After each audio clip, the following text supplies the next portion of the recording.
Hello বন্ধুরা, কেমন আছো সবাই? Welcome to our channel. আজকে আমরা দেখবো আমাদের ট্রিপ টু উত্তরাখণ্ডের ডে 10-এ আমরা কী কী করলাম। এখন আমরা ছিলাম নৈনিতালে।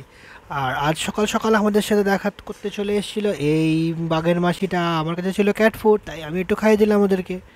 আর এখানে ব্যালকনিতে দাঁড়িয়ে এত সুন্দর যে আমরা কয়েকটা ছবি তুলে নিলাম বেরোনোর আগে। সবাই সেজে গুজে রেডি, তাই ছবি তুলতেও বেশিক্ষণ দেরি করলাম না, টাবার টাপ তুলে ফেললাম ছবি। তারপরে আমরা বেরিয়ে পড়বো ট্রেনের ট্রিপের জন্য। আজকে আমরা প্রথম যেখানে গিয়েছিলাম সেটা হচ্ছে হনুমানগড়ি মন্দির। এই হনুমানগড়ি মন্দিরটা নৈনিতালের কাছাকাছি রয়েছে, একটা পাহাড়ের ওপরে। মোটামুটি 10 মিনিট থেকে 15 মিনিট সময় লাগে যেতে। ভেতরে ছবি তোলা নিষেধ, তাই আমরা ছবি টবি তুলতে পারিনি। বাট ভেতরটা এত সুন্দর ছিল।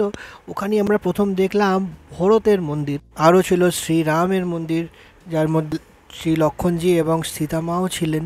আর সবথেকে যেটা ইম্পর্টেন্ট ছিল সেটা হচ্ছে হনুমানজির মন্দির। এত সুন্দর মন্দিরটা, আর এত শান্তি লাগলো ওখানে গিয়ে যে কী বল। তোমরা যখন নৈনিতাল যাবে তো এই মন্দিরটা অবশ্যই ভিজিট করো। নেক্সট স্পটের জন্য আমরা বেরিয়ে পড়লাম। নৈনিতালের ভেতরেই স্পটটা ছিল, আর হচ্ছে এখানকার হাই অল্টিটিউড জু। এই জুটায় যাওয়ার আমাদের অনেক দিনের ইচ্ছা ছিল। যবে থেকে আমরা উত্তরাখণ্ডের ট্রিপের প্ল্যানিং করছি তখন থেকে ভাবছি নৈনিতালের জুটায় যাব, দেখবো কী কী আছে ওখানে, হাই অল্টিটিউড জু কেমন হয়। যদি তোমরা বন্ধুরা ওখানে যাও আর সেলফ ড্রাইভ করে যাও, তাহলে তোমাদের বলে রাখি, প্রাইভেট নাম্বারের গাড়ি থাকলে সেটাতে কোনো অসুবিধা নেই। তবে যদি ওটা কমার্শিয়াল নাম্বার প্লেটওয়ালা গাড়ি থাকে তাহলে কিন্তু তোমরা অ্যাভয়েডই করো। ওদের ওখানে নিচে পার্কিং ব্যবস্থা রয়েছে, সেখানে আর জু এর নিজস্ব গাড়ি করে ওপরে যাবে, নয়তো কিন্তু পুলিশ প্রবলেম করবে। তো জুয়ের ভেতর ঢুকে প্রথমেই দেখা গেল এই বেড়ালের ভাইজির সাথে। সকালবেলা মাসি এসেছিলো, তো ভাইজি তো আসবেই। আর ভাইজিকে হাই টাই আমরা চলে গেলাম চিতাবাঘের কাছে।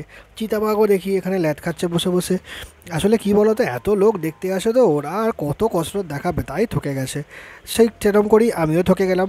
এত ওখানে উঁচু আর নিচু করে যেতে হয় যে আমি হাঁটতে গিয়ে প্রচুর নাটক করছিলাম, কারণ আমার খুব একটা অত হাঁটতে ইচ্ছা করছিল না এত দূরের মধ্যে। তো যাই হোক, বড় ছাগলেদের খুব ইচ্ছা যে এতগুলো সব দেখবে, প্রতি কটা খাঁচায় কী কী আছে। তো চলো আমিও এবার আস্তে আস্তে হাঁটতে শুরু করে দিলাম। আর মাঝে মাঝে ব্রেকও নিচ্ছিলাম আমরা ছবি টবি তোলার জন্য, প্লাস আমার মেন মোটিভ ছিল রেস্ট নিতে নিতে হাঁটবো। তাই সেই জন্য এগোতে থাকলাম। আর তারপরেই দেখা হয়ে গেল এই কাকর হরিণটার সাথে। এ তো আমাকে দেখেই আমার দিকে ছুটে চলে আসছিলো, কিন্তু তারপর যেই দেখলো পাশে বড় ছাগলা দাঁড়িয়ে রয়েছে, তারপর বসে বললো না ভাই, দরকার নেই। তো সেখানেই একটা ছোট্ট করে মন্দির পর্যন্ত রয়েছে। সেই মন্দিরের নিয়ম হচ্ছে ওখানে সবাই মানত করে রুমাল বেঁধে রাখে। তো আমরাও একটা রুমাল বেঁধে রাখলাম এখানে।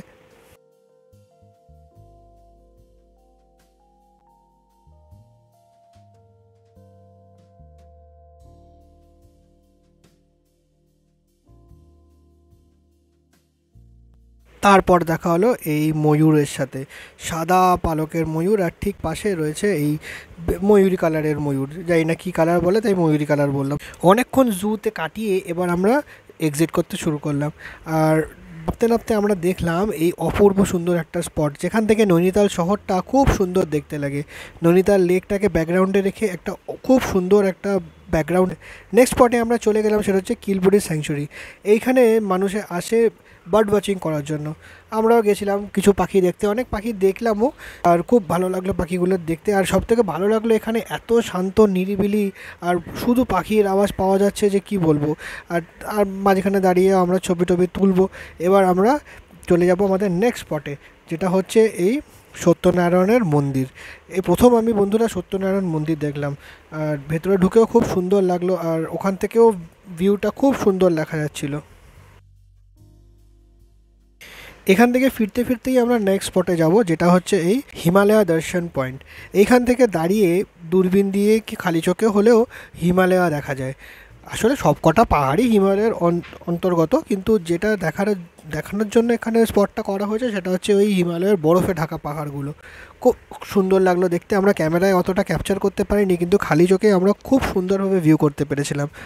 আর এখানে প্রচুর লোকেরা আসে, এসে এখানে নানা রকম কস্টিউম পরে ছবি তোলে, আর দূরবীন দিয়ে দেখে, ঘোড়ায় চড়ে, খাওয়া দাওয়ার ব্যবস্থাও রয়েছে। আর খুব সুন্দর ইলাবোরেট ব্যবস্থা করা রয়েছে রাস্তার মধ্যেই। এই জিনিসটা, এটাও পাহাড়ের ঘাজের ওপরেই এই জিনিসটা তৈরি করা। আর এখান থেকে আমরা হিমালয় দর্শন করে নিজেদেরকে পুরো দিনটা সার্থক করে ফেললাম।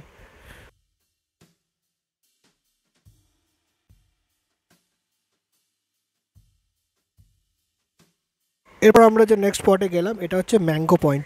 এই জায়গাটা থেকে পার্টিকুলার এই জায়গাটা থেকে বলবো নৈনিতাল লেক দেখা যায়, আর দেখে মনে হয় যেন একটা আমের মতন লাগছে, পুরো শেপটা মনে হয় যেন আম, সেই জন্য এই পয়েন্টটার নাম হচ্ছে ম্যাঙ্গো পয়েন্ট।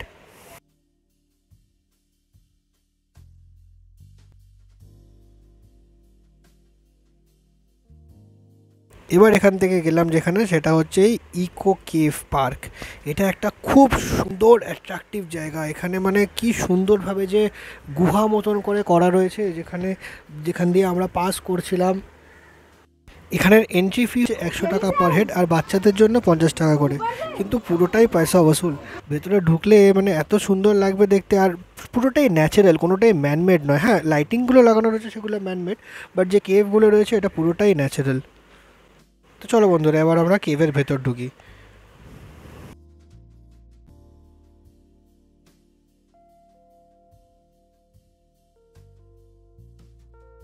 প্রথম যে কেভটায় ঢুকলাম সেটা হচ্ছে টাইগার কেভ। বাঘ কিন্তু নেই, তবে বাঘের গর্জন শোনা যাচ্ছিল, ছিল হয়তো কোনো পাথরের খাঁজে খুঁজের ভেতরে। আমরা খুঁজলাম অনেক কিন্তু পেলাম না, তাই শুধু ছবি তুলেই এগিয়ে গেলাম।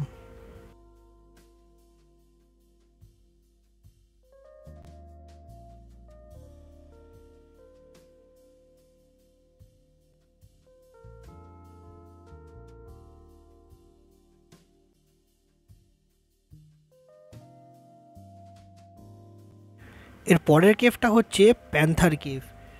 এখানেও আমরা অনেক খুঁজলাম, যদি প্যান্থারের দেখা পাই।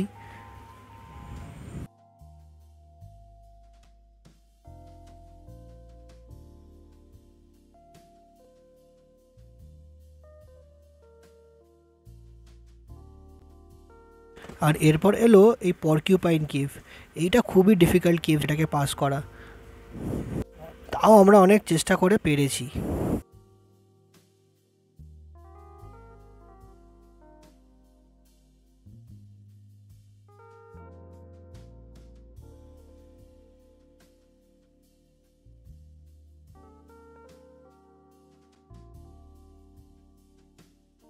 আর তারপর এলো এই ব্যাটসকে। না দেখতে পেলাম কোনো বাদুড়, না দেখতে পেলাম ব্যাটম্যানকে, তাই নিজেই হতাশ হয়ে এখানে একটু ঘুরে বেরিয়ে পরেরটায় গেলাম, যেটা হচ্ছে ফ্লাইং ফক্স কেভ। এটা খুব একটা বেশি বড় ছিল না, বাট একটু ছিল মোটামুটি ডিফিকাল্ট, বাট ভালোই লেগেছিল এটা। আর এর পরের যেটা হচ্ছে সেটা হচ্ছে এপস কেভ। এটা ছিল এখানকার লাস্ট কেভ, আর এইটা লাস্ট স্টেজ হলেও খুবই ডিফিকাল্ট ছিল, এখান থেকে বেরোনো খুবই ডিফিকাল্ট হয়ে গেছিলো। এতটাই স্টিপ ছিল এটা যে আমাদের অনেকটাই কসরত করতে হয়েছিল, বাট তাও আমরা চেষ্টা করে বেরিয়ে এসেছি। তারপর এখান থেকে বেরিয়ে আমরা গেলাম নৈনিতালের মেন অ্যাট্রাকশন, যেটা হচ্ছে এই নয়না দেবী মন্দির। এই নয়না দেবী মন্দিরটা আমরা আজকের দিনের লাস্ট ট্রিপ রেখেছিলাম, যাতে সব জায়গায় ঘুরে এসে এখানে মায়ের দর্শন করতে পারি। ভেতরে ঢুকে আমাদের খুব সুন্দর লেগেছিলো, খুব শান্তিও লেগেছিলো।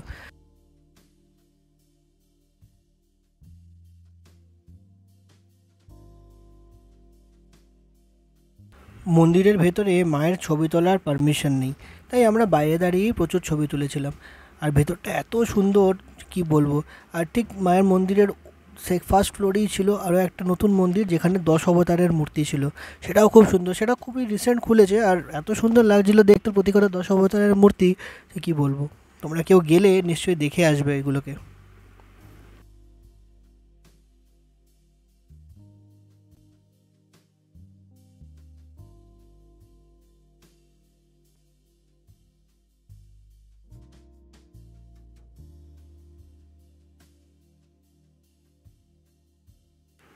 এরপরে আমরা চলে গেলাম নয়না দেবী মন্দিরের পাশের মার্কেটটাতে, একটু মার্কেটিং ফার্কেটিং করতে আর কিছু খাওয়া দাওয়া করতে। আর ঠিক তার পাশে ছিল এই ক্রিকেট স্টেডিয়াম, তো যেখানে সারা বছরই বলতে গেলে খেলাধুলা হয়, সেদিনকেও হচ্ছিল। তাই কিছুক্ষণ বসে ক্রিকেট ফ্রিকেট দেখলাম, দেখে এবার আমরা চলে যাব হোটেলে। রেস্ট নেওয়ার দরকার, আজকে লাস্ট দিন, কালকে সকালবেলা কিছুটা ঘুরে এবার আমরা রিটার্ন করব ট্রেন ধরতে। তো আমাদের এই ভিডিওটা কেমন লাগলো আমাদের কমেন্ট করে জানিও বন্ধুরা। আর আমাদের চ্যানেলটা ভালো লাগলে আমাদের চ্যানেলটাকে অনেক অনেক করে লাইক করে দিও, আর অনেক করে ফলো করে দিও, আর শেয়ার করে দিও আমাদের ভিডিওগুলোকে। দেখা হবে পরের দিনের ভিডিওতে, এখনের জন্য টাটা।